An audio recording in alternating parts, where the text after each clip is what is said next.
to record this. So I'm just going to get into it. And as always, guys and gals, feel free to drop questions in the chat or unmute yourself, raise your hand, whatever. Be happy to answer questions as they come up. So this first one that is on the screen here, you probably will not use all that often, mainly because we're not servicing high fire severity zones, but there are some local here in Orange County and LA County for sure. And basically what it is it's an advisory and disclosure form. And what it has to do with is home fire hardening. And home fire hardening means new building standards account to take protective measures for properties in high fire severity zones. And boy, we had a year this year. I think it was the most acres burned in California history. And, we saw some structures get destroyed. As of, I believe it is January, right here, January 1st, 2010. Any home built after January 1st, 2010 was required to have been built with basically fire hardening, meaning certain steps to prevent a home from being susceptible to burning down. Now, of course, if a fire is right there, it's going to burn down, but there are steps you can take, and we'll go through that quickly in a second here. So the first part of it talks about the prerequisites. The law applicability has to do with this paragraph down here, paragraph 2, and it only is applicable if a property is in a high or very high fire hazard severity zone. Well, how do we figure out whether one is or not?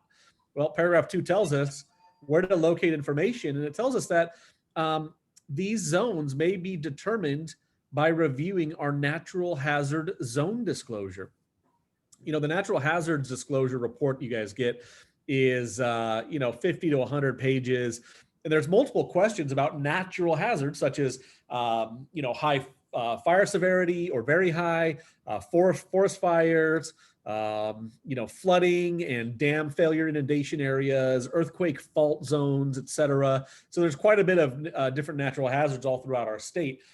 So you would review the NHD, and if you really look at that NHD, it'll say whether something is in a high or very high fire severity zone. So if it is in one of these zones, well, then it triggers basically some disclosure requirements from the seller. Okay.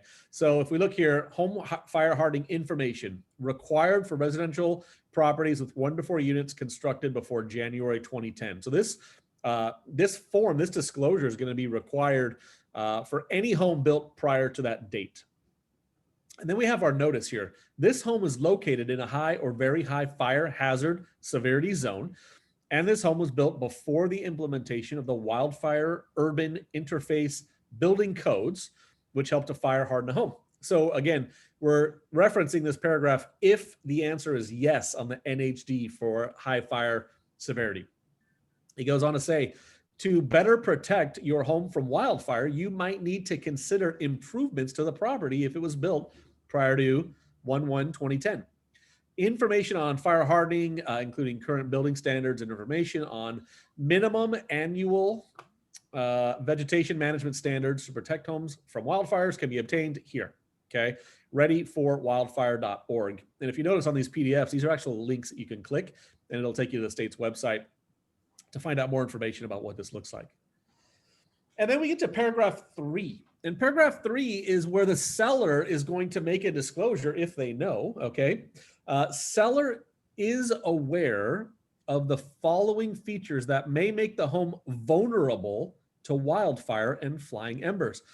So if the seller is aware of any of these conditions, all they're supposed to do is check the box, simply check the box. So what are these? Well, A, are eave, soffit, and roof ventilation where the vents have openings in excess of 1/8 of an inch or are not flame or ember resistant. So we're basically saying that the little vents all around your homes up on the top or the bottom, and if the openings are too wide, embers can fly through those vents and right into the attic or right into the home or right into a home, depending, right? So that's one of the fire hardening management concerns that a buyer should be aware of and a seller would disclose if they're aware.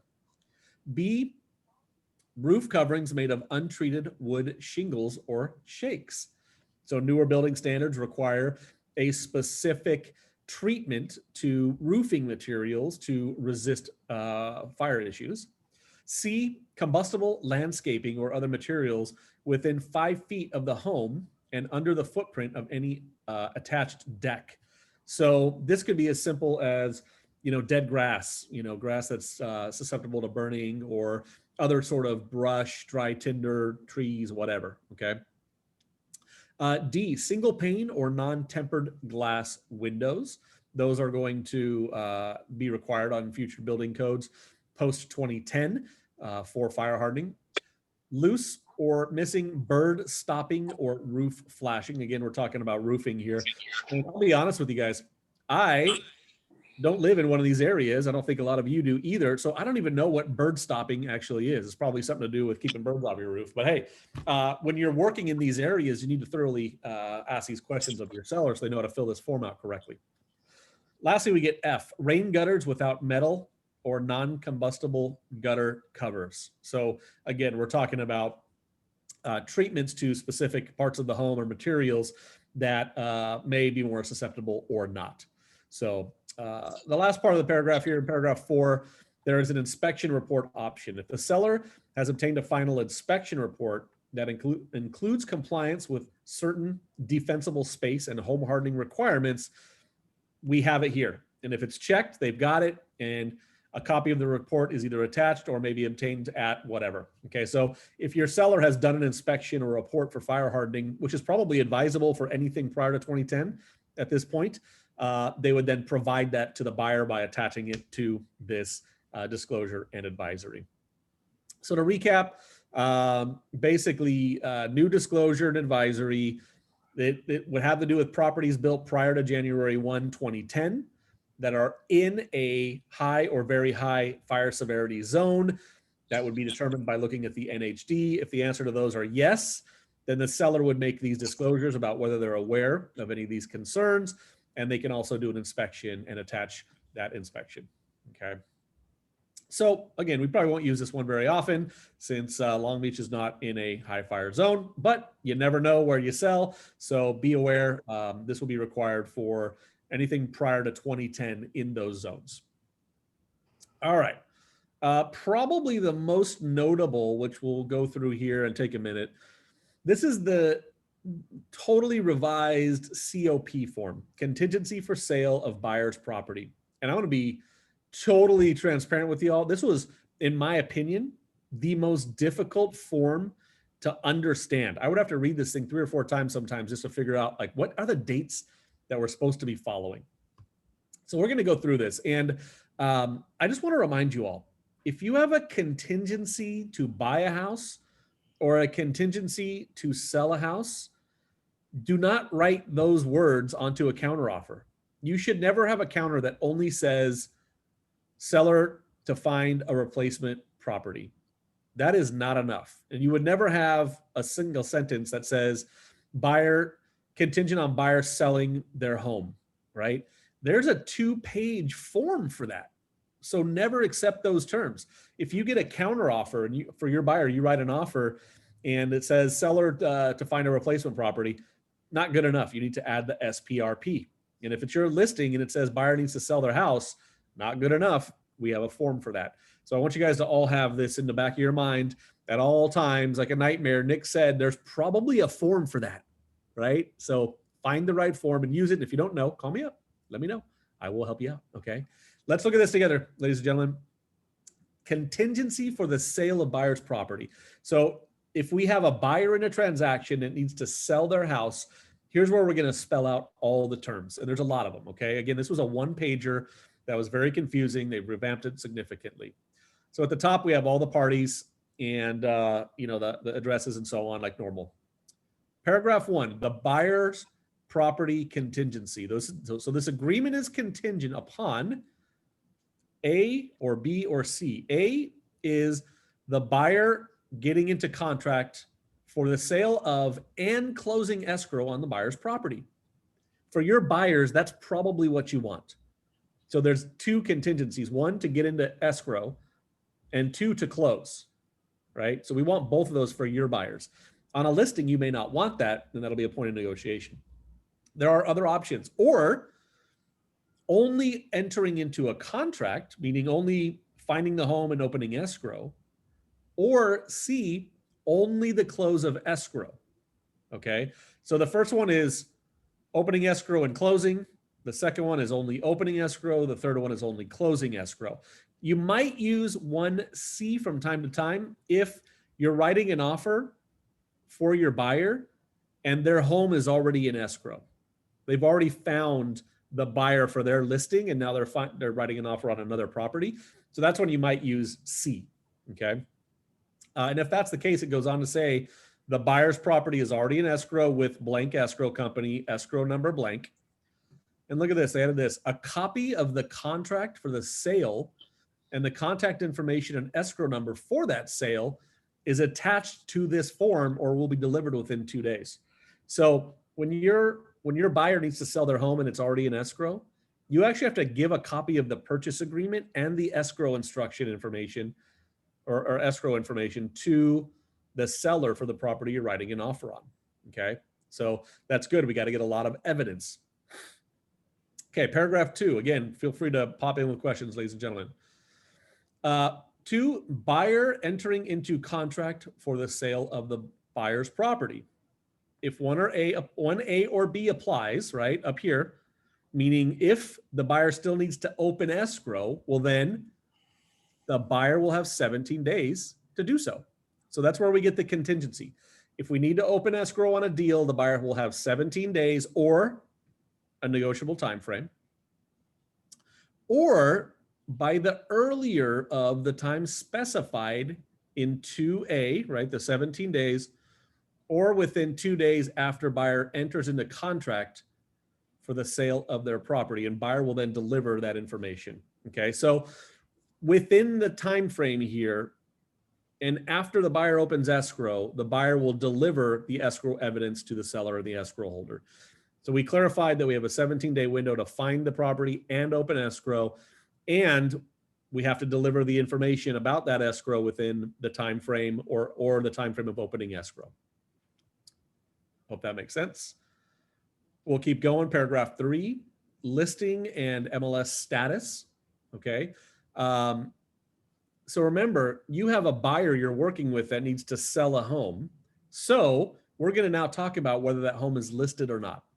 Paragraph A says the buyer has signed a listing agreement, or they will sign a listing agreement within 3 days with hopefully you, right, as the brokerage. This may be an out-of-state deal or who knows what, but you know, if you're working with a local home that needs to sell and you got to buy another one, hoping it's you.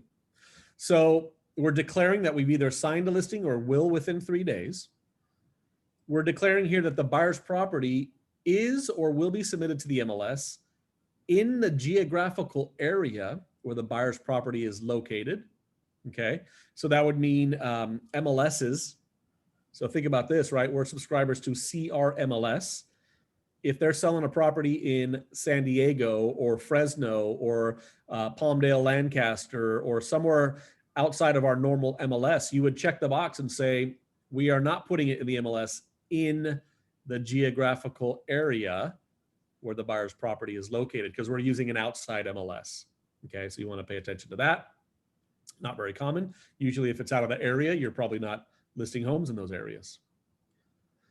And then C here says that the buyer and seller will deliver to the seller evidence of the listing, and if applicable, the MLS listing within 1 day after acceptance if the buyer's property is already listed. So it says here that we're just going to give them proof that it's in the MLS, or if it was already listed, then we will give them that. If it's already listed, we'll give them that information within a day.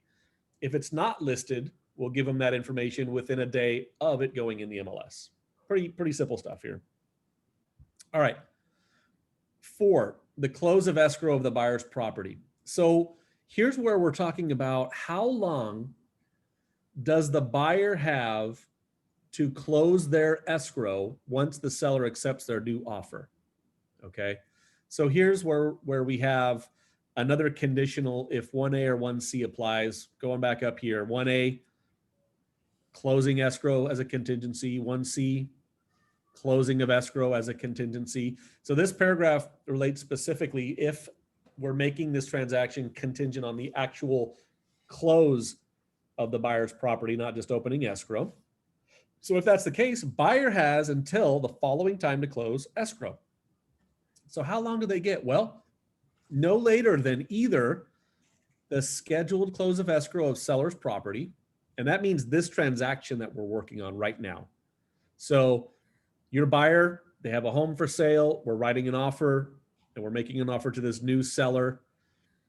The close of escrow for their listing is scheduled no later than the scheduled close of the escrow you're writing it on right now, the offer you're writing right now, or if checked, no later than 5 days before the scheduled close. Okay. So again, today's November 30th. I have a property. My buyer needs to sell that property. I'm writing an offer on this up leg. We'll call it Main Street. So I write my offer on Main Street with a 30-day escrow. That would put us to December 30th. So how long do I have to close my buyer's sale? It has to close by default no later than December 30th. Or we can check a box and say no later than 5 days before December 30th, right? Because that other deal has to close before this deal, obviously, because we need the money. We need the money, and we're telling the seller that. Okay, so that's how long we have to close the buyer's property. All right, let's keep going. Number 5, status of the sale of buyer's property. So again, if 1A or 1C applies, which is making it contingent on the buyer closing escrow, then first, the buyer is agreeing to keep the seller informed about the status of the transaction of the buyer's property, including any changes, modifications, addenda, or amendments to the terms of the accepted offer, or delays to, or removals of contingencies. So the buyer's agreeing to let the seller know, essentially, if anything is going on in their deal that could prevent them from closing escrow on time, including a buyer on our client's listing that is not removing their contingencies on time. Okay. So it goes on to state here in 5B that within 2 days after seller's written request, the seller can ask us, hey, what's going on here? But no earlier than the applicable time to remove contingencies, meaning the 17th day to open escrow or our scheduled close of escrow date. Evidence of the removal of the identified contingencies. Okay, so basically within 2 days, we have to tell the seller whether the buyer has removed contingencies on time or are they going to be late, right? And the reason why is because any modifications or changes could invoke cancellation rights. All right, let's keep going.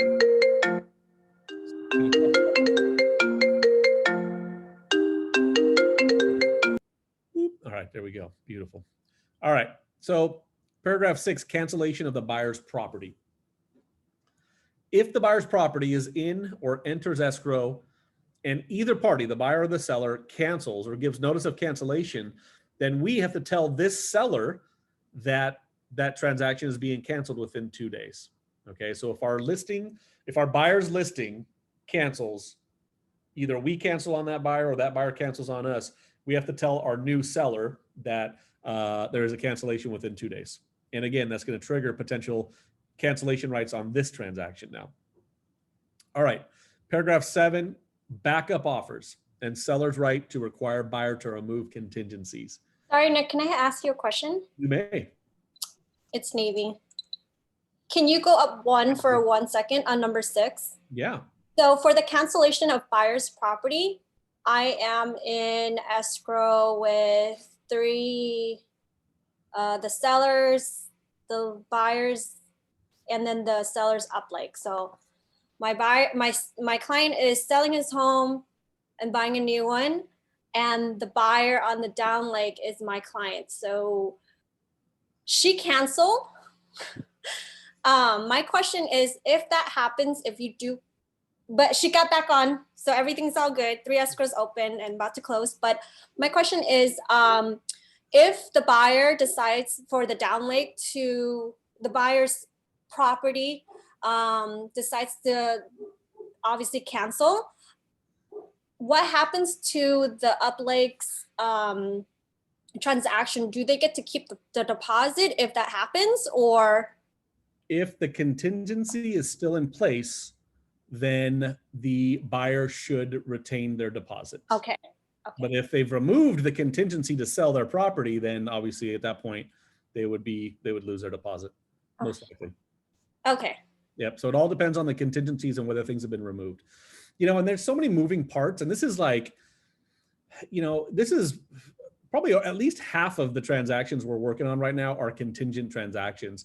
So that's why it's important to know these forms like the back of your hand and really understand what these time periods represent, and then get way, way ahead of them as much as you possibly can. So important, everybody. Good question. Thank you.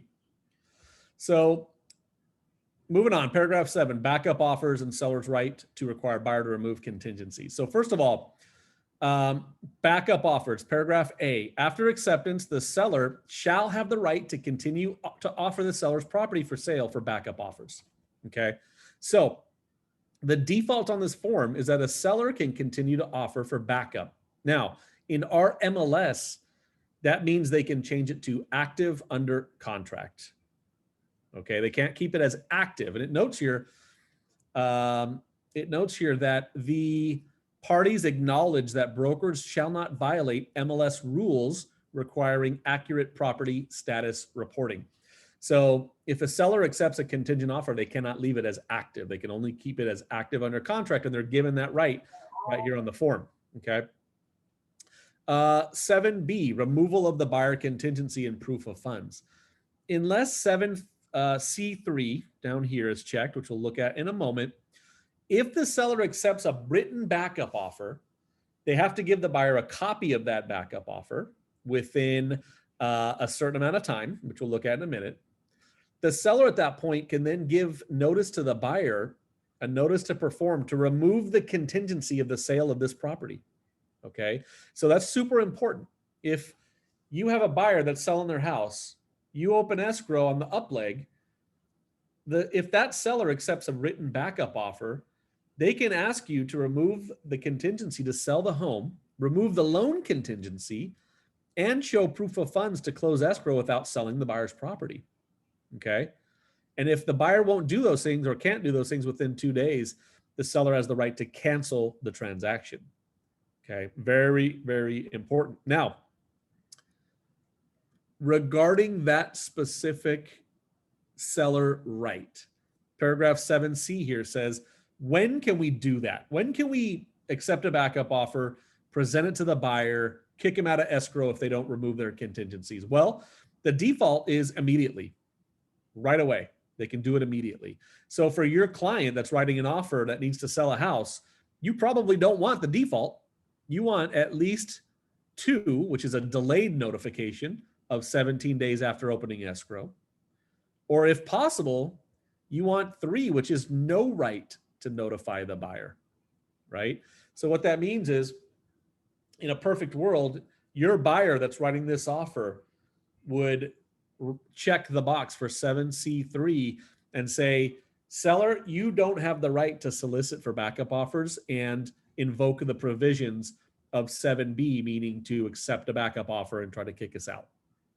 Now, a seller, a good listing agent may not want that, but maybe you negotiate and get paragraph 2, in which case you can't invoke that notice for 17 days, which hopefully by then you'll be close to having all contingencies removed on your down leg, and it shouldn't be as much of an issue at that point. Okay. All right. Hopefully that makes sense. Again, questions, feel free to ask. Paragraph 8, seller's right to cancel. The seller may cancel the agreement in writing as follows: if they give a notice to remove the buyer's contingency and provide proof of funds, and the buyer fails to take all the actions specified in 7B. Okay, so let's look at the remaining here.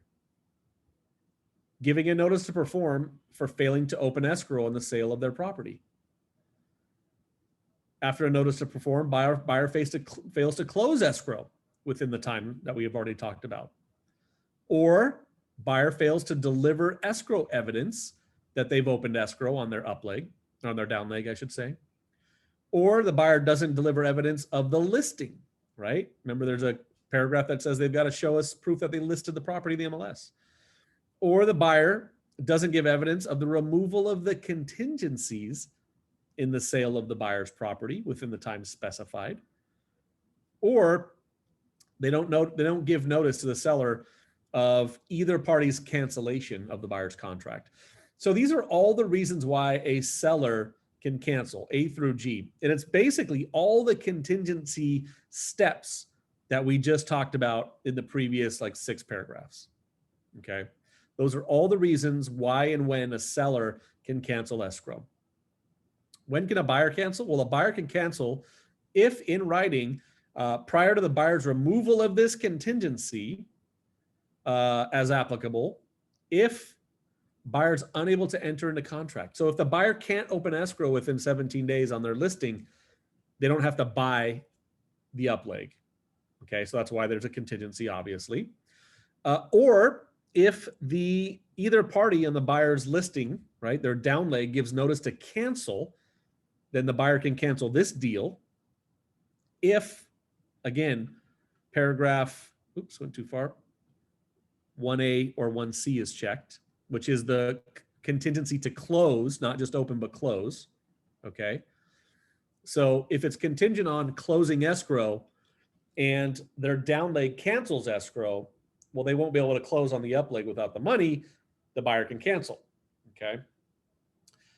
Or if they can't close on the escrow within the time specified, and not just that it doesn't cancel, but it doesn't close within the time that's been prescribed.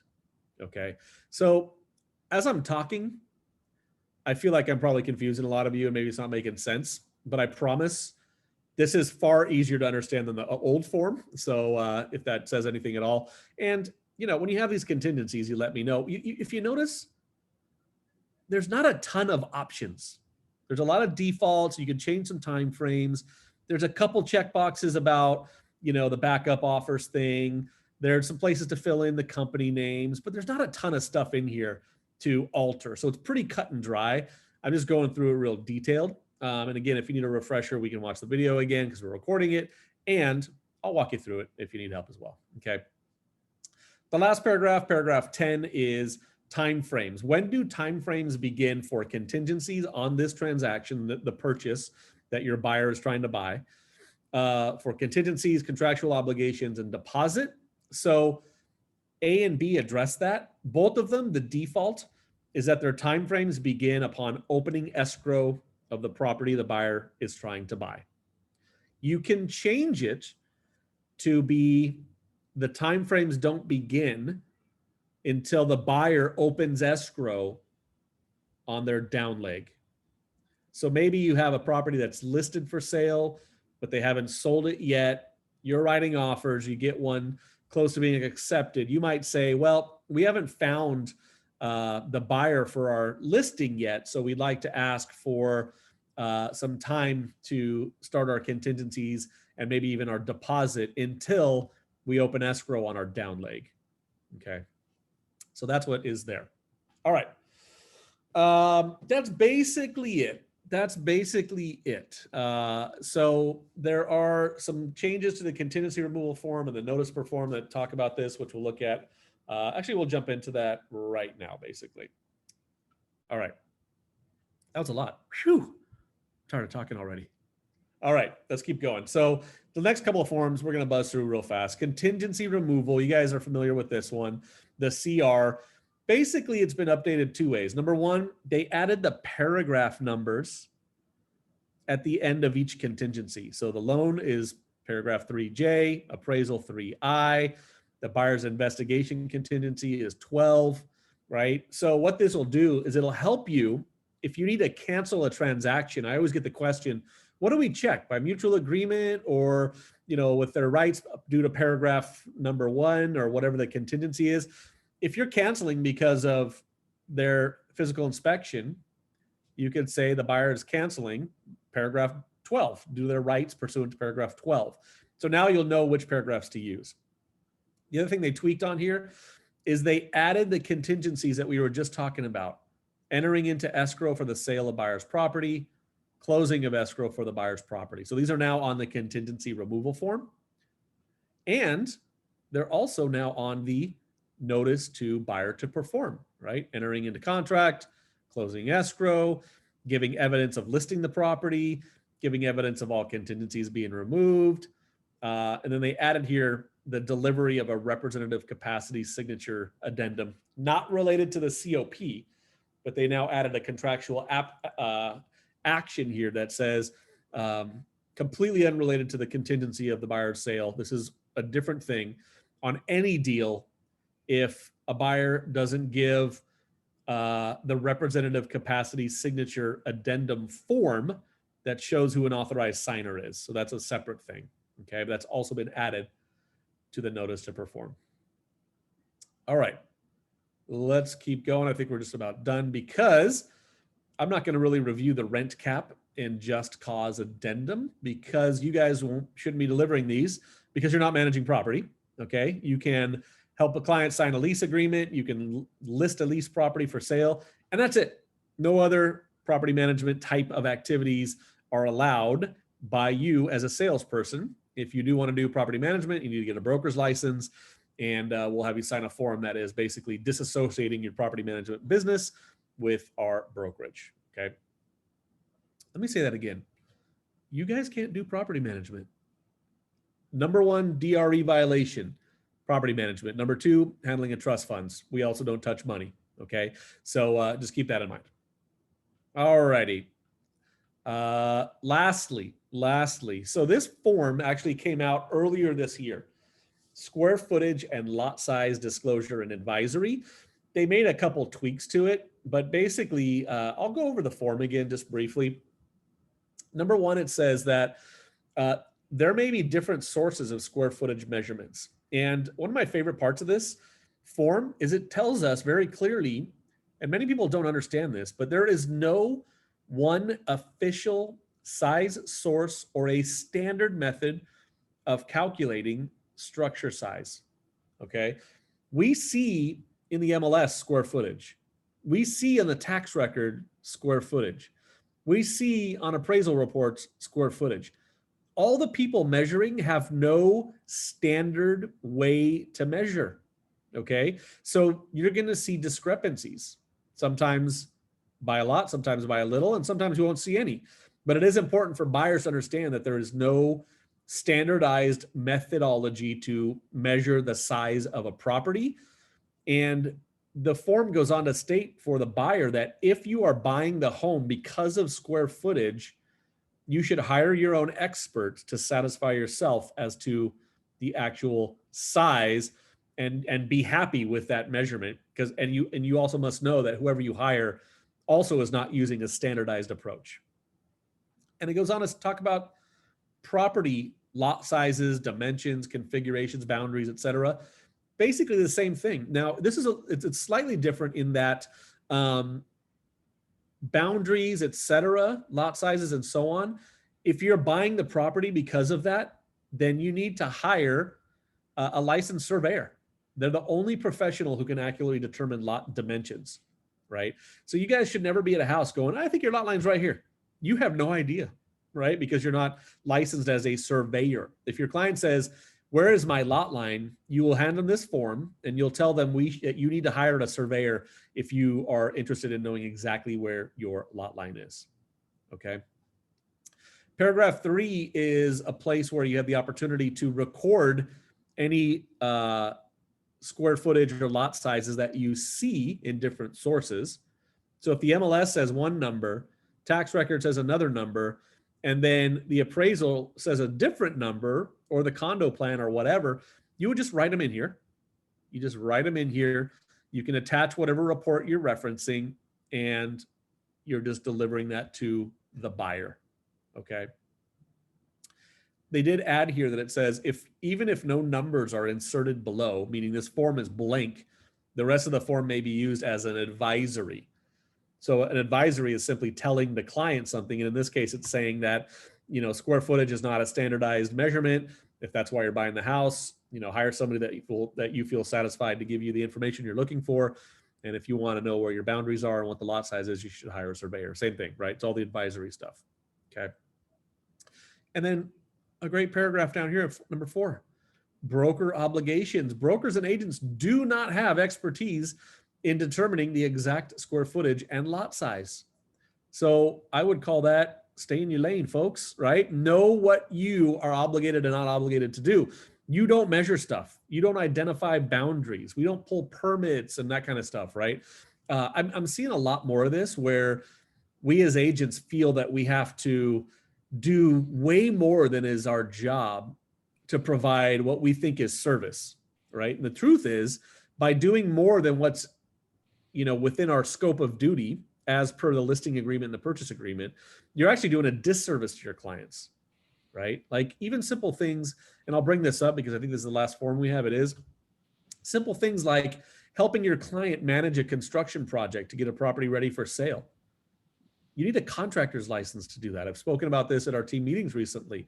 You think, well, I'll arrange the contractor to come out. I'll arrange the electrician. I'll help the plumber come out there.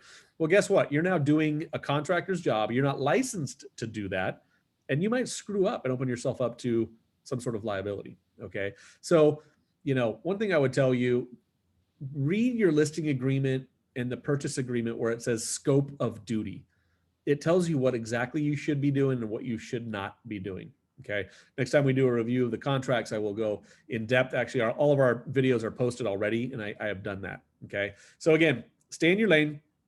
This tells pretty clearly our obligations do not include measuring and so on. And so we're just passing information along. We do not verify the accuracy of the information, the location of any boundaries. And we didn't verify it. You need to go verify it yourself if you choose. Okay. There's a couple parts of the form that have been added by signing below. The seller represents that the seller is not aware of any other measurements of the property outside of what's been disclosed up here, and acknowledges that the seller has read and understands and received a copy of this form. Okay, seller is encouraged to read it carefully. And then the buyer also reads, understands, and has received a copy of this form. Buyer is encouraged to read it carefully as well. If no information is provided and or any of these measurements are material to the buyer, they're important to the buyer, buyer is strongly advised to investigate the validity, accuracy, or existence of measurements provided here or otherwise. If the buyer does not do so, they are acting against the advice of us. So we're telling them pretty clearly that if you're not going to go verify this information and you consider it very important, you're acting against our advice. You should go measure, hire, get somebody on board that can verify this stuff for you to the best of their ability. All right, that is it, folks. That is the most recent form revisions, the couple of additions, and I will ask at this time, does anyone have any questions that I can answer for any of you? Nick, I do. Go for it. I had a question because I didn't notice that this is brand new, right? This form. Yeah, it came out I think in like July. Is it's not too late for me to have my client, both my seller and my buyers sign this, correct? No, you can give it to them. Okay. Yeah, absolutely. You are encouraged to do so. Even though it's 3.5 weeks into escrow? Yeah. Yeah. I mean, here's the thing, right? Consider if you don't do it and then there's a discrepancy after close, right? They're going to say, why didn't you tell me that? Okay. So yes, definitely. Especially if there's a discrepancy. If you don't know of any differences in the numbers, like there's nothing different from the MLS versus the tax record versus the appraisal, then all you're doing is giving them an advisory that says, hey, you should check this out if it's important to you, right? What else, folks? Any other questions? Anything else I can answer for all y'all? Actually, I do have a question. Sure. On because these are multiple forms. I just had an open escrow right now. the SPRP. That's how you call it. This form. Okay, so the one I fill up and then my clients just sign. It's only one form.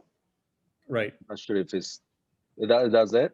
Well, so remember, this is not the SPRP. This is the COP. So the Oh, SPRP is the contingency where we're making it contingent on the seller buying another house. The form we looked at is where the buyer needs to sell a house. So those are two different forms. Okay. This is the COP. Deal. Okay. Yep. So you use this when it's your buyer. The SPRP, you use it when it's your seller. I mean, you want it on your deals all the time, but if it's your buyer, you're going to fill out a COP if they need to sell their house. If it's your seller, you're going to include an SPRP if they're trying to buy an up-lake house. Got it. Thank you. Good. Yep, you got it. Any other questions, ladies and gentlemen? All right. I'm going to stop our little recording, and we're good, folks. These forms, Thank you, Nick. you're welcome. These will be